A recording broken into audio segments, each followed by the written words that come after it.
तो प्रचंड क्लासेस में आप सभी का स्वागत है। आज के दैनिक समसामयिकी शुरू करने से पहले आपसे निवेदन है कि कृपया आप चैनल पर अगर नए हैं तो सब्सक्राइब कर लीजिए। चलिए आज के समसामयिकी शुरू करते हैं। करंट अफेयर में आप क्या है कि WHO ने जिनेवा में आयोजित किया है क्या, वॉक द टॉक योग सत्र कार्यक्रम। ठीक है, आप जानते हैं अंतर्राष्ट्रीय योग दिवस आने वाला है, तो उसी के उपलक्ष्य में WHO ने जिनेवा में क्या किया है, वॉक द टॉक मतलब वॉक द टॉक कार्यक्रम का जो है नाम रखा गया है। और ये कहाँ पे आयोजित हुआ है, जिनेवा में। अंतर्राष्ट्रीय योग दिवस के आगामी अवसर पर स्विट्जरलैंड के जिनेवा में संयुक्त राष्ट्र में क्या किया गया है कि भारत के अस्थायी मिशन और विश्व स्वास्थ्य संगठन WHO, भारत का जो अस्थायी मिशन है संयुक्त राष्ट्र में, उसने प्लस WHO, तो अस्थायी मिशन भारत का प्लस WHO ने मिलकर इसको क्या किया है, आयोजित किया है। ठीक है, ने प्लेस डेस नेशंस में वॉक द टॉक, इसका जो मेन मोटो क्या है, वॉक द टॉक, तो इसको याद रखिएगा, यही एग्जाम में अगर पूछना होगा तो पूछेगा। ठीक है, इसमें क्या है, कौन कौन शामिल हो, तो केंद्रीय स्वास्थ्य सचिव जो है अपूर्व चंद्रा, WHO के महानिदेशक टेड्रोस एडनोम और भारत के प्रतिनिधिमंडल के अन्य वरिष्ठ अधिकारी जो है इसमें शामिल हुए थे। ठीक है, तो एक कहाँ पे जो हुआ है, जिनेवा में, और किसके द्वारा, WHO इसमें मेन आयोजन करता था इसका। ठीक है, इसके बारे में और थोड़ा जानकारी देख लीजिए कि ये जो है मोदी जी ने प्रस्ताव इसका रखा था 2014 में, संयुक्त राष्ट्र में इसका प्रस्ताव रखा 2015 में। ये जो है जब प्रस्ताव रखा तो पास हो गया, 2015 से ये जो है हर साल मनाया जाता है। कब, 21 जून, तो 21 जून को मनाया जाता है 2015 से। तो आप ये बताइए कि 21 जून ही डेट मोदी जी ने क्यों रखी थी कि 21 जून को मनाया जाना चाहिए। तो आप जानते होंगे कि उत्तरी ध्रुव पे जो है मतलब विषुवत रेखा के उत्तरी में क्या होता है कि 21 जून का जो डेट होता है ये सबसे बड़ा दिन होता है। ठीक है, 21 जून इसलिए प्रस्तावित किया गया था क्योंकि यह उत्तरी गोलार्ध में जो है वर्ष का सबसे लंबा दिन होता है, तो इसीलिए उस दिन मोदी जी ने योग दिवस को प्रस्तावित किया था। ठीक है, कि इस दिन योग दिवस मनाया जाए। केंद्रीय आयुर्वेद विज्ञान अनुसंधान परिषद क्या है, प्रगति 2024 नाम से क्या किया है, आयोजन किया है इसका। किसने, केंद्रीय आयुर्वेद विज्ञान अनुसंधान परिषद ने। अनुसंधान इसको क्यों आयोजित किया गया है, तो अनुसंधान के अवसरों की खोज करने और CCRAS में आयुर्वेदिक दवा उद्योग के बीच सहयोग को बढ़ाने के लिए। इसमें जो भी आयुर्वेदिक कंपनियां हैं वो सब शामिल हुई हैं। ठीक है, अगला न्यूज है कि चीन, जापान और दक्षिण कोरिया के नेताओं ने सियोल के 9वें त्रिपक्षीय शिखर सम्मेलन में भाग लिया है। कहाँ पे भाग लिया है, किसने किसने, चीन ने, जापान ने और दक्षिण कोरिया के राजनेताओं ने भाग लिया है। कहाँ पे हुआ है, सियोल में। ठीक है, कौन सा जो है त्रिपक्षीय सम्मेलन है। ठीक है, कौन कौन से देश, चीन, जापान और दक्षिण कोरिया। दक्षिण कोरिया की राजधानी सियोल में इसका आयोजन हुआ है। ठीक है, तो इसमें शामिल कौन कौन से लोग थे, तो दक्षिण कोरिया के राष्ट्रपति कौन, यून सुक येओल। ठीक है, जापान से फुमियो किशिदा वहाँ के प्रधानमंत्री, और चीन के राष्ट्रपति शामिल नहीं हुए थे, चीन के प्रधानमंत्री शामिल हुए थे, ली कियांग। ठीक है, और इन लोगों का एक मतलब होता है कि हम लोग को मिलजुल के रहना है, अच्छे से कल्चर को प्रमोट करना है, यही सब बातचीत होती है। तो ये जो है मेन चीज़ आप देख लीजिए कि कहाँ पे आयोजित हुआ था, तो और कौन कौन से देश इसमें शामिल थे। ठीक है, यहाँ पे प्रधानमंत्री कौन देखिए आ गए हैं कि गीतानास नौसेदा ने जीता लिथुआनिया के राष्ट्रपति का चुनाव। लिथुआनिया के राष्ट्रपति का चुनाव किसने जीता है, गीतानास नौसेदा। किसको हरा के जीता है इन्होंने, ये देख लीजिए। इनकी जो प्रतिद्वंदी थी, क्या नाम था, इंग्रिडा सिमोनीटे। ठीक है, तो इनको थोड़ा एक दो बार पढ़ेंगे आपको नाम याद हो जाएगा। इनका नाम ज़्यादा याद रखिए, गीतानास नौसेदा। ठीक है, चाड के भी नए प्रधानमंत्री चुने गए हैं, तो कौन, अल्लामाए हलीना। ठीक है, तो ये चाड के हैं और गीतानास नौसेदा कहाँ के हैं, लिथुआनिया के। ठीक है, चाड आपका पड़ जाएगा अफ्रीकन कंट्री है, और जो ये लिथुआनिया है ये आपका यूरोपियन कंट्री है। ठीक है, अगला न्यूज है कि चीन के राष्ट्रपति शी जिनपिंग के दर्शन पर आधारित AI मॉडल लॉन्च किया गया है। ठीक है, तो अगर पूछ सकता है एग्जाम में कि किस नेता के दर्शन पर जो है आधारित एआई लॉन्च किया गया है, तो एक मॉडल लॉन्च किया गया है किसके, चीन के राष्ट्रपति के दर्शन पर आधारित। इसमें क्या जो है सुरक्षित और विश्वसनीय एआई प्रणाली के रूप में इसको वर्णित किया गया है। यह चीनी विशेषताओं के साथ समाजवाद को बढ़ावा देता है। मतलब कुल मिला के जो चीन के राष्ट्रपति हैं उनकी अच्छाई दिखाएगा समाज में। ठीक है, बस और कुछ नहीं है। पांचवा है कि फ्रांस के ASMPAR, ठीक है नाम, ठीक है दोबारा देख लीजिए, ASMPAR ये क्या है, परमाणु वायु प्रक्षेपित करने वाला एक क्रूज मिसाइल है। ठीक है, तो इसको जो है सफल परीक्षण किया है किसने, फ्रांस ने। ठीक है, मिसाइल का नाम है, आपसे पूछ सकता है क्या है ये ASMPAR क्या है, तो पूछ सकता है कि ये जो है हवाई जहाज़ है या मिसाइल है या जो है समुद्री गश्त करने वाला कोई जहाज़ है, तो आपको बताना है मिसाइल है। ठीक है, ऐसे क्वेश्चन आते हैं, आपने देखा होगा एग्जाम में, तो ध्यान रखिएगा कि ये मिसाइल है, किसके द्वारा लॉन्च किया गया, फ्रांस द्वारा। ठीक है, अपनी नई परमाणु क्रूज मिसाइल जो है मध्यम दूरी की है ये, और ये हवा से ज़मीन पर मार करती है। हवा से, ये सब क्वेश्चन पूछते हैं, हवा से ज़मीन पर मार करने वाली मिसाइल है। ठीक है, परमाणु लैस है परमाणु से, और ये क्या है, चौथी पीढ़ी की मिसाइल, 4th जनरेशन की मिसाइल मानी जाती है। ओके, जो इसका रफ्तार है, मिसाइल में रफ्तार बहुत मायने रखती है, तो इसका 2 मैक है 5 सेकंड में, और जो मैक्सिमम रफ्तार है वो 3 मैक है। मैक मतलब जो हवा की गति होती है उससे भी तेज़ होता है इनका जो है। ओके, तो ये क्या है, मैक 3.0 से अधिक है। तमिलनाडु के आइडल विंग CID ने क्या किया है कि थाईलैंड के डांसिंग कृष्णा की मूर्ति लाने की घोषणा की है। कहाँ से, तमिलनाडु के आइडल विंग जिसका नाम है CID। ठीक है, CID ने क्या किया है, थाईलैंड में डांसिंग कृष्णा की मूर्ति थी, ठीक है, उसको लाने की घोषणा की है।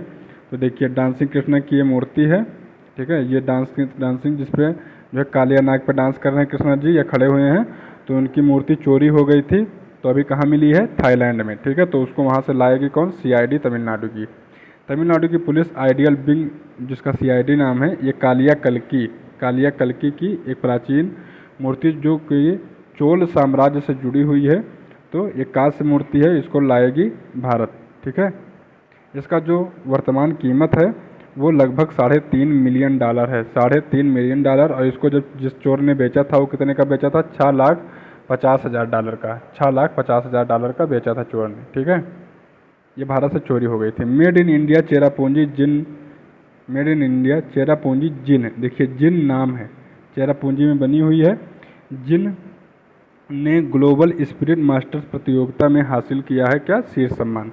ये क्या है, शराब की एक प्रतियोगिता होती है, और अलग अलग देश के और अलग अलग क्षेत्र के लोग वहाँ पे शराब लेके जाते हैं अपनी, और वहाँ पे प्रतियोगिता होती है किसकी अच्छी है। तो अपने यहाँ की मेड इन इंडिया चेरापूंजी में बनती है कौन, जिन नाम है, उसने जो है शीर्ष स्थान हासिल किया है।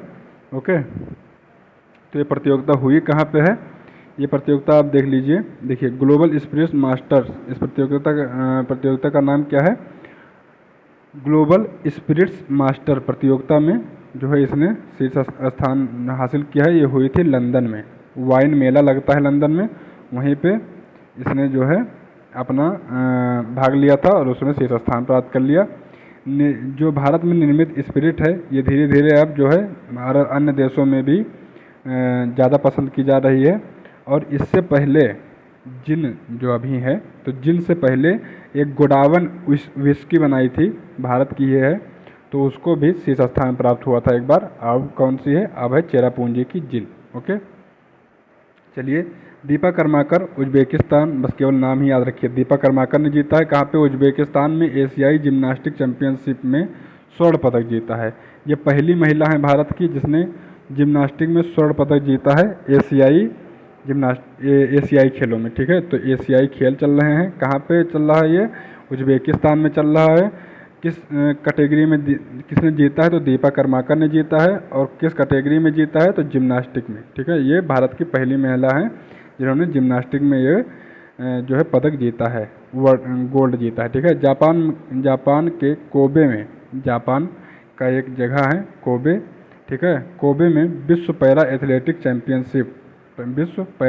चैंपियनशिप में क्या हुआ है कि भारत ने 17 पदक जीते थे, ठीक है। भारत ने 17 पदक जीते थे और 6 स्वर्ण थे, 5 रजत थे और 6 कांस्य थे। तो क्या भारत ने विश्व पैरा एथलेटिक चैंपियनशिप कहाँ हुआ? जापान के कोबे में। और जो उज्बेकिस्तान में हो रहा है वो एशियाई खेल हो रहे हैं, ठीक है, एशियाई चैंपियनशिप है। और इसी विश्व पैरा एथलेटिक चैंपियनशिप में सबसे ज़्यादा पदक जीते थे चीन ने 87 पदक। ओके, अगला न्यूज है वर्ष 2023-24 में भारत का चीन के साथ जो व्यापारिक घाटा रहा है सबसे ज़्यादा चीन के साथ रहा है। भारत का व्यापारिक घाटा बहुत ज़्यादा बढ़ गया है, $50 मिलियन के आसपास, $50 बिलियन के आसपास में।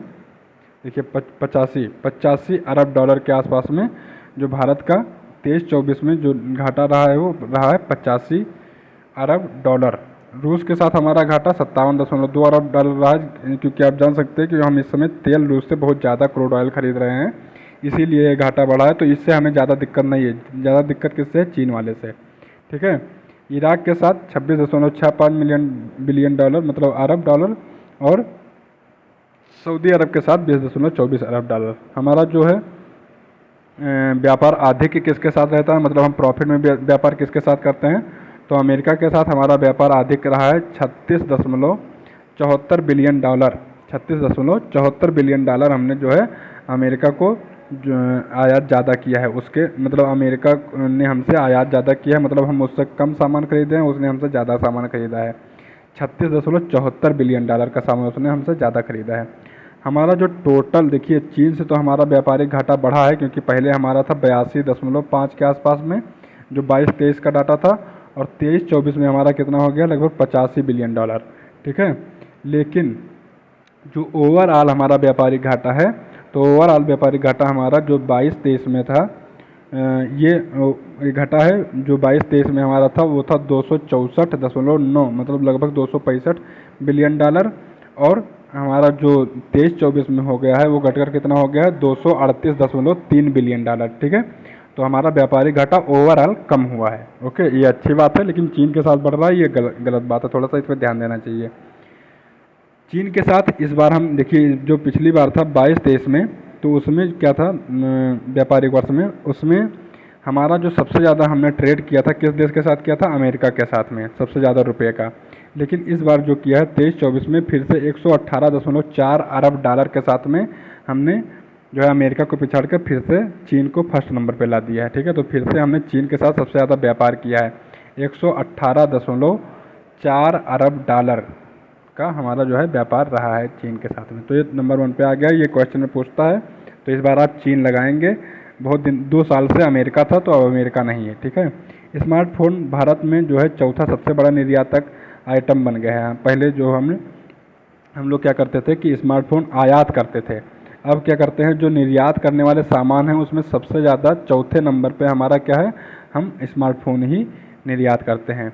जो लगभग शीर्ष स्थानों पे बना हुआ है वो क्या है कि 42% की वृद्धि के साथ जो हमारा 42% की वृद्धि के साथ चौथे स्थान पर आ गया है कौन? स्मार्टफोन। और यह वित्त वर्ष 2024 में 15.6 बिलियन डॉलर तक पहुंच गया है। 15.6 बिलियन डॉलर का हमने जो है निर्यात किया है स्मार्टफोन। ओके, शीर्ष निर्यात वस्तुओं में चौथे नंबर पर तो स्मार्टफोन है। शीर्ष निर्यात वस्तुओं में पेट्रोलियम उत्पाद जो होते हैं, पेट्रोलियम उत्पाद मतलब क्रूड ऑयल नहीं हम लोग निर्यात करते हैं, लेकिन जो पेट्रोलियम उत्पाद होते हैं जैसे उससे वैक्स निकलता है और बहुत सारी चीज़ें जो पेट्रोलियम क्रूड ऑयल से हम लोग अलग अलग रिफाइन करके निकालते हैं, वो पेट्रोलियम उत्पाद हम सबसे ज़्यादा निर्यात किए हैं इस बार, ठीक है। क्योंकि रूस से हम रॉ ऑयल बहुत ज़्यादा खरीद रहे हैं और पेट्रोलियम उत्पाद जो बन रहा है वो बाहर यूरोपियन कंट्रीज़ को बेच रहे हैं, क्योंकि यूरोपियन कंट्रीज जो पेट्रोलियम आयात करती थी रूस से, अब रूस से प्रतिबंध लग गया तो वो लोग भारत से ले रहे हैं, ठीक है। इसीलिए हमारा ये नंबर 1 पे आ गया है लगभग। सरकार के प्रोडक्शन जो PLI स्कीम थी, इससे जो है हमारे निर्यात में जो है अच्छी उछाल आई है, हम लोग निर्यात ज़्यादा कर रहे हैं। ओके, PLFS सर्वेक्षण के अनुसार जनवरी से मार्च 2024 की तिमाही में युवा बेरोजगारी दर केरल में शीर्ष रही है। जो सबसे ज़्यादा चिल्लाते रहते हैं ना कि बेरोजगारी दर, तो सबसे ज़्यादा केरल में ही बेरोजगारी दर है। केरल में बेरोजगारी दर युवाओं के लिए सबसे ज़्यादा है। इसमें एज क्या रखी गई है, 15 से 29 साल। ठीक है, तो केरल में सबसे ज़्यादा बेरोजगारी दर है। सबसे कम कहाँ पे है, तो दिल्ली में है। राज्यों में सबसे ज़्यादा कहाँ है, केरल में। देखिए, और अनएम्प्लॉयमेंट फीमेल के लिए सबसे ज़्यादा कहाँ है, तो J&K जम्मू कश्मीर में है। केरल में राज्यों में सबसे ज़्यादा है, जम्मू कश्मीर में महिलाओं के लिए सबसे ज़्यादा है। फीमेल के लिए सबसे कम कहाँ पे है, तो वो दिल्ली में है। और मेल के लिए सबसे कम कहाँ पे है, तो दिल्ली में है। मतलब ओवरऑल दिल्ली में सबसे कम है और ओवरऑल केरल में सबसे ज़्यादा है। ठीक है, लेकिन महिलाओं के लिए अगर केरल की बात की जाए, महिलाओं के लिए बात की जाएगी तो यहाँ पे जम्मू कश्मीर सबसे ज़्यादा महिलाओं के लिए अनएम्प्लॉयमेंट दिया है जम्मू कश्मीर ने। ठीक है, इसी के साथ आज का समय की ख़त्म होता है। मिलते हैं नए एपिसोड के साथ में, तब तक के लिए नमस्कार। अच्छे से पढ़ते रहिए, प्लीज़ चैनल को सब्सक्राइब कर लीजिए।